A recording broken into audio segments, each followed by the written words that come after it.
كانت دوما جدتي تبدأ حكاياتها لي بجملة: كان يا ما كان. دوما هناك وقت لكل شيء في هذا الزمان. وكانت تلك البداية التي تعرفت من خلالها على كل أنواع النهايات السعيدة، وكيف دوما ينتهي الحال بالبطلة وهي في أكثر لحظاتها بهجة مع فارس الأحلام. عرفتني أن النهاية دوما لها التوقيت المناسب، وأن الوقت يساعدنا في الوصول لأحلامنا مثلما يساعدنا على التنبؤ بالنهايات.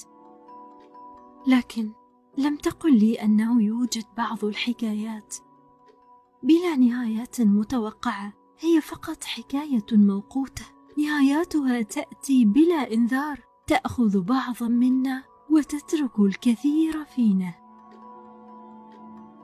لم تخبرني جدتي أن هناك ضيفا يزورها بلا ميعاد سابق، ولم تخبرني أن أنتظر زيارته أنا الأخرى، حتى فاجأتني هي بالنهاية، نهاية حكايتها التي كان الخائن فيها هو الوقت الذي لم يساعدها على التنبؤ هذه المرة.